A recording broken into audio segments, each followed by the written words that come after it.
মাইগ্রেনের অসহ্য ব্যথা বাড়িয়ে তুলতে পারে কিছু কিছু খাবার, কারণ খাবার মাইগ্রেনকে বেশ ভালোভাবে প্রভাবিত করতে পারে। যদিও এটি আপনার শরীরের উপর নির্ভর করে, তবে আপনি যদি খাবারের কারণে মাইগ্রেনে ভুগতে না চান তাহলে কিছু খাবার আপনাকে এড়িয়ে চলতে হবে বা পুরোপুরি বাদ দিতে হবে।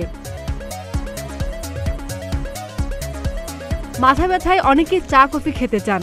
তাদের ধারণা মাইগ্রেনের ব্যথাও কমাবে চা বা কফি। আপনারও যদি এই ধারণা থাকে তবে এখনই পাল্টে নিন, কারণ মাইগ্রেনের সমস্যা থাকলে চা কফি বেশি খাওয়া একদমই ঠিক নয়। এতে ক্যাফেইন থাকে। অতিরিক্ত পরিমাণে ক্যাফেইন খেলে আপনার মাইগ্রেনের ব্যথা বাড়তে থাকবে, তাই এই ব্যাপারে সতর্ক থাকুন। একই কারণে অ্যালকোহল থেকেও দূরে থাকবেন।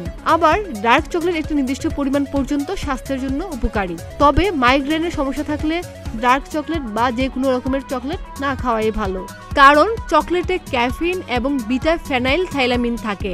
এসব উপাদান আপনার মাইগ্রেনের ব্যথাকে বাড়িয়ে দিতে পারে। অনেকেরই পেঁয়াজ খেলেও মাইগ্রেনের ব্যথা বাড়ে। পেঁয়াজে এমন কিছু যৌগ আছে যা মাথা ব্যথার কারণ হতে পারে। আবার যারা নিয়মিত চীনাবাদাম, মাখন কিংবা পিনাট বাটার খান তাদের মাথা ব্যথা হতে পারে। এগুলো অনেক সময় মাইগ্রেনের সমস্যাকেও বাড়িয়ে তোলে।